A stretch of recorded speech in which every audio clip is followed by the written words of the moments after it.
Friends, तर स्वागत आहे तुमचं आपल्या या यूट्यूब चॅनलवरती। तर मित्रांनो, चॅनलवर नवीन असाल तर चॅनलला सबस्क्राईब करा आणि अशाच नवनवीन स्टोरीच्या अपडेट्स आपल्या चॅनलवरती पाहत राहा। चला तर मग आपण आपल्या स्टोरीला सुरुवात करूयात। तर आता ही जी दामिनी आहे ती अनिलच्या तोंडून अस्पष्ट आवाज निघतो।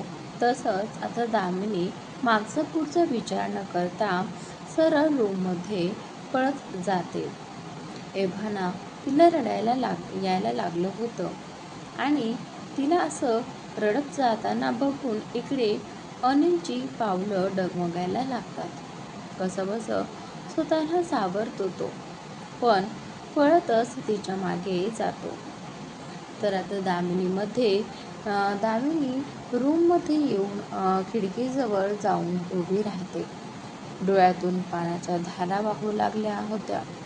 ती स्वतःच्या हाताने तिच्या डोळ्यातील पाणी पुसणार की अनिल तिच्या मागे येऊन मागूनच तिला मिठीत घेतो। तशी दामिनी पण तिचा सगळा भार त्याच्या अंगावर टाकून डोकं त्याच्या छातीवर टेकवते। थोडा वेळ दोघं पण शांत बसतात। ना तो तिला काही बोलतो आणि ना तो त्याच्याशी काही बोलायचा प्रयत्न देखील करतो। अनिल अलगद एका हाताने तिच्या डोळ्यातील अश्रू पुसतो आणि डोळे बंद करून तिच्याबरोबर भेटत असलेला सुकून तो महसूस करतो। पण ही जी दामिनी आहे ती अचानकच त्याच्या मिठीतून बाजूला होते आणि त्याच्याकडे वळत आवेगानेच त्याला जाऊन बिलगते। एका क्षणासाठी तर अनिलला समजतच नाही नक्की काय झाले ते। त्याच्या छातीवर घट्ट बिलगून बसलेल्या त्याच्या पाखराकडे एकटक बघत होता तो। मन भरून येत होतं। त्यालाही कळत नव्हतं कसं राहणार होता तो एवढे दिवस तिच्यापासून लांब। डोळे बंद करत तो पण तिच्या भोवती त्याचे हात घट्ट करतो। एवढ्या तिला ओढून घेण्याचा प्रयत्न करत होतो की जणू तिला पूर्णपणे स्वतःमध्ये सामावून घेत असावा आणि त्याचं असं आपल्यासाठी तडफडणं बघून इकडे दामिनीच्या काळजात वेदना होत होत्या। अनिलच्या सध्या कृतीतून पण तिला तिच्यावरचं किती प्रेम आहे हे दिसून येतं। त्याचा जीव पूर्णपणे अडकला होता तिच्यात। त्याला होणारा त्रास बघून इकडे दामिनीचं हृदय पिटाळून निघत होतं। अहो, मी नाही जाणार तुम्हाला सोडून कुठेही, पण प्लीज तुम्ही स्वतःला असा त्रास करून घेऊ नका प्लीज। मला नाही सहन होणार हा त्रास झालेला। दामिनी त्याच्या त्या घट्ट मिठीतून मान वर काढत त्याला बोलते। तसा अनिल पण तिला स्वतःपासून थोडं लांब करतो। न रडताही त्याचे डोळे लाल भडक झाले होते। जणू तो त्याचं रडणं कंट्रोल करत असल्यासारखं आपले अश्रू दाबून ठेवत असावा। काय बोललीस तू हे दामिनी? आपल्या स्वप्नाचा शेवटचा टप्पा आहे हा।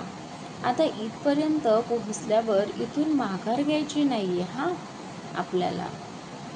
आणि काय बालिश मुलांसारखं तुम्हाला सोडून जाणार नाही बोलतीये। फक्त 1-1.5 वर्षांचा प्रश्न आहे बाळा, समजून घे ना। मला तुला कलेक्टरच्या खुर्चीवर बसलेलं बघायचं आहे। तर आता ही जी दामिनी म्हणते की प्लीज माझ्यासाठी आत्ता माघार घेऊ ना। तो पुढे काही बोलणार की दामिनी त्याचं वाक्य पूर्ण होण्याआधीच त्याला अडवते। तुमच्यासाठीच तर बोलते मी। तुम्हाला काय मूर्ख वाटते का मी? कलेक्टर होण्याचं स्वप्न मी असंच नव्हतं बघितलं। हे स्वप्न पूर्ण करायला मला काय काय त्याग करावा लागेल हे खूप चांगल्या प्रकारे जाणून आहे मी। आणि या गोष्टीसाठी मी स्वतःला केव्हाच तयार केलं होतं। माझ्या आठवणीत कुणी रडत बसेल असं माझं कुणीच नव्हतं माझ्याकडे तेव्हा। बोलता बोलता अचानकच दामिनी शांत होते आणि अनिल पण तिचं बोलणं अगदी शांत मनाने ऐकून घेत होता. तुम्हाला काय वाटतंय? फक्त तुम्हालाच माझे डोळे वाचता येतात का? फक्त तुम्ही माझ्या डोळ्यातलं दुःख समजू शकता का? मला सुद्धा तुमचे डोळे वाचता येतात. आपल्या दोघांमध्ये येणाऱ्या दुराव्याचा तुम्हाला आतापासूनच किती त्रास होतोय हे मला दिसतेच. तुम्ही कितीही लपवण्याचा प्रयत्न केला तरीही तुमची एक गोष्ट माझ्यापासून लपून राहत नाही हो. मी निघून गेले तर तुम्ही स्वतःला त्रास करून घेणार ही गोष्ट मला माहीत आहे. तर या गोष्टीसाठी कमजोर पडत नाही आहे मी तुमच्या डोळ्यात दिसणाऱ्या या विरहाच्या वेदना आणि कमजोर जे काही दुःख आहे ते कमजोर बनवत आहे. तुमचं प्रेम माझ्यासाठी ताकद आहे. प्लीज त्याला माझी कमजोरी बनवू नका. तुम्हाला कमजोर पाडून मला माझ्या स्वप्नांचा महल नाही उभा करायचा. मला माझे तेच आधीचे अनिल हवे आहेत, जे निडरपणे समोर कितीही बिकट परिस्थिती आली तरीही धीराने आणि कमजोर न पडता त्याला सामोरे जाणारे एक आदर्श सरपंच. तर दामिनी एकटक अनिलच्या डोळ्यात बघत हे सगळं बोलत असते. ती जसजशी पुढे बोलत होती तिचं बोलणं होतं आणि ती एकटक त्याच्या नजरेत बघत राहते, जणू त्याच्या उत्तराची वाट बघत असावी. काही क्षण असे जातात, पण पुढच्या क्षणी अनिल परत तिला स्वतःच्या मिठीत कवटाळून घेतो. डोळे बंद होताच त्याच्या डोळ्यातून 2 चुकार थेंब खाली ओघळतात. किती अचूक ओळखली होती दामिनी त्याच्या जीवाची घालमेल. ती एकटी कशी राहील हे टेन्शन तर होतंच, पण आता त्याचं मन कमजोर पडत होतं. तिला स्वतःपासून दूर करायला, तिचा पडणारा विरह हा विचार करायला पण मन धजावत नव्हतं त्याचं. मला माफ कर दामिनी. मी खूप प्रयत्न करतोय ग स्वतःला समजवण्याचा, पण नाही ग, मन तयारच होत नाहीये. एवढं दिवस तुझ्यापासून लांब राहणं मला जमणार नाही दामिनी. इथं एक क्षण तुझ्या विना जात नाहीये माझं सगळं जग तुझ्या अवतीभोवती फिरत राहतंय. आता दामिनी, मला माहीत आहे या गोष्टीला अजून भरपूर वेळ आहे. तू लगेच नाही जाणार आहेस ट्रेनिंगला, पण तरीही माझ्या मनातून ते विचार हटतच नाहीयेत ग. अनिल खाली मान घालून उभा होता. तिच्या समोर पहिल्यांदा असं झालं होतं की तो कमजोर पडत होता आणि दामिनी त्याला सांभाळून घेण्याचा प्रयत्न करत होती. हो मग तेच तर बोलतीये मी. नाही जाणार मी तुम्हाला सोडून ट्रेनिंगला. आता काही दिवसांनी रिझल्ट लागेल. रिझल्ट काहीही लागू दे, मी आता इंटरव्ह्यूज देणार नाही. तुम्हाला असा त्रास होणार असेल ना तर मला नाही करायचंय माझं स्वप्न पूर्ण. मला तुम्हाला आनंदात बघायचं आहे. डोळ्यावर अक्षदा पडल्या ना तेव्हाच मी माझं स्वप्न मागे सोडून आले होते. तर इथे पण तुम्ही मला ते पुन्हा बघायला लावलंस. मी फक्त तुमच्यासाठी एवढी मेहनत करत होते. पण आता जर तुम्हाला त्रास होणार असेल तर मी कधीच कलेक्टर बनणार नाही. दामिनी बोलत असतेच की अनिल तिला अडवतो. असं नाही दामिनी, असं नको बोलू. मला तुला कलेक्टर झालेलं बघायचंय. त्या लाल गाडीच्या दिव्यातून फिरणारी माझी दामिनी कशी दिसते हे बघायचंय मला. खूप काही सहन केलं आहे आपण त्यासाठी, त्या दिवसासाठी. आता इथे येऊन माघार नाही घ्यायची मला. आता हार मानायला मला तरी जमणार नाही. तुला जावंच लागेल, एकटीला लढावं लागेल. ती आपल्यासाठी तिचं स्वप्न पणाला लावतीये हे बघून अनिल भारावून गेला होता. आज त्याला कळून चुकलं होतं की दामिनी फक्त आणि फक्त त्याच्यासाठी जगत आहे. मग तो तरी कसा स्वतःसाठी स्वार्थी होईल. आज पण खूप शताफीने मनाला दटावून त्याच्या विरहाच्या उचंबळून येणाऱ्या भावना मनातच दाबून टाकल्या होत्या त्याने. तू मला वचन दिलं होतं की दामिनी काही झालं तरी तू तुझं स्वप्न पूर्ण करशील. मग आता तू माघार कशी काय घेऊ शकतेस? अनिलचा आवाज आता थोडा वाढला होता. मग तुम्ही का स्वतःला त्रास करून घेताय? ते पण आल्यापासून मला नाही बघवत तुम्हाला त्रास झालेला. दामिनी पण गाल फुगून डोळ्यात पाणी घेऊन त्याच्याजवळ त्याचीच तक्रार करत होती.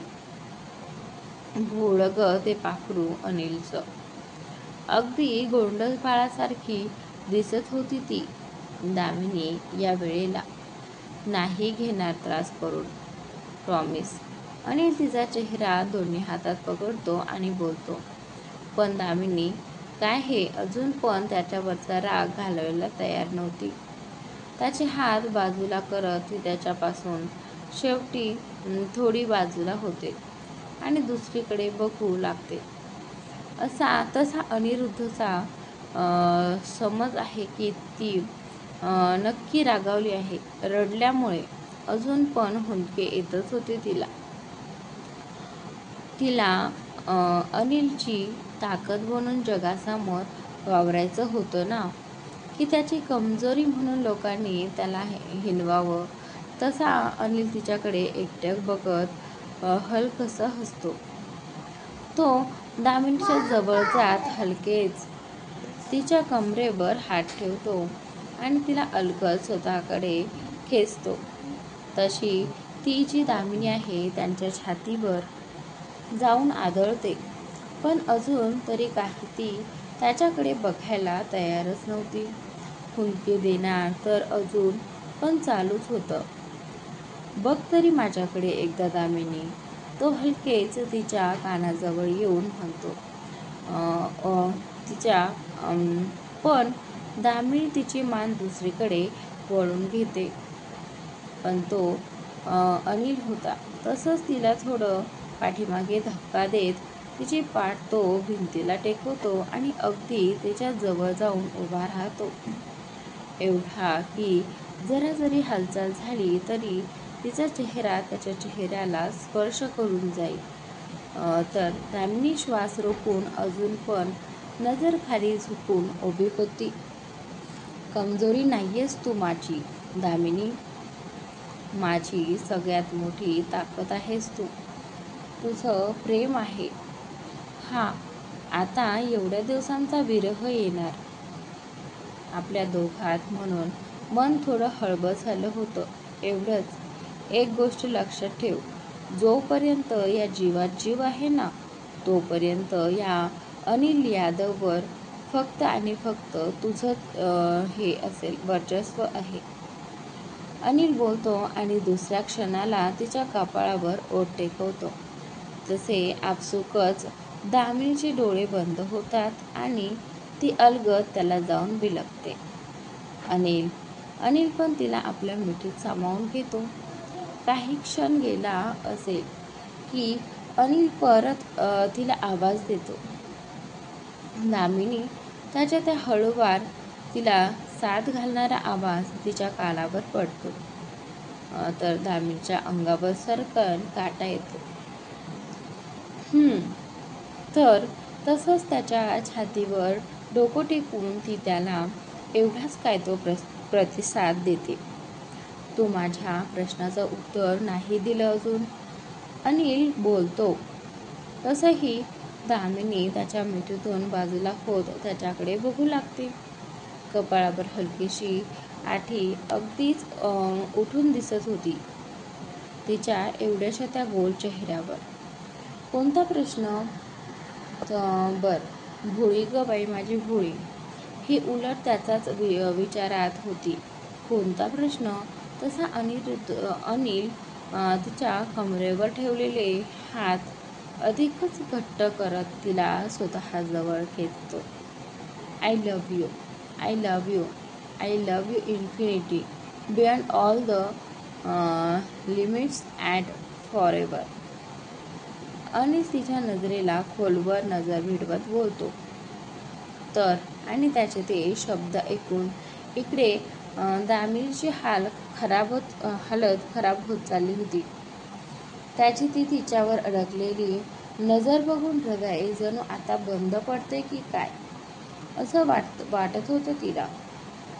श्वास वर खाली होऊ लागले होते. आधीच एकतर तो एवढ्या जवळ उभा होता की काय बोलायचं सोय नव्हतीच. अनिलची नजर मात्र आता तिच्या पूर्ण चेहऱ्यावर भिरभिरू लागली होती आणि एक क्षण असा गेला होता की त्याची नजर तिच्या हलक्या थरथरणाऱ्या ओठांवर जाऊन अडवलं. तिच्या उत्तराची वाट बघत बसलेला तो आता तिच्या ओठांकडे बघत त्याचा संयम सुटत चालला होता. तिच्या ओठांकडे बघतच तो तिच्या ओठांकडे झुकू लागला. माझ्या सहनशीलतेचा अंत पाहू नको हे दामिनी. जीव तडफडतोय आता नुसता तोंड कबुली जबाब ऐकायला. बोल बोल की तू पण माझ्यावर प्रेम करते का माझ्या जीवाची दैना करतीये. अगदीच व्याकुळ झाला होता अनिल तिच्या तोंडून हे उत्तर ऐकायला. अजून किती वाट बघावी लागणार होती त्याला. पण त्याचं बोलणं ऐकून इकडे दामिनीच्या चेहऱ्यावर हलकंसं हसू पसरतं. अनिल तिच्या कपाळावर त्याचं कपाळ टेकून उभा होता तर दामिनी शांत नजर झोपून त्याच्या जवळ उभी होती.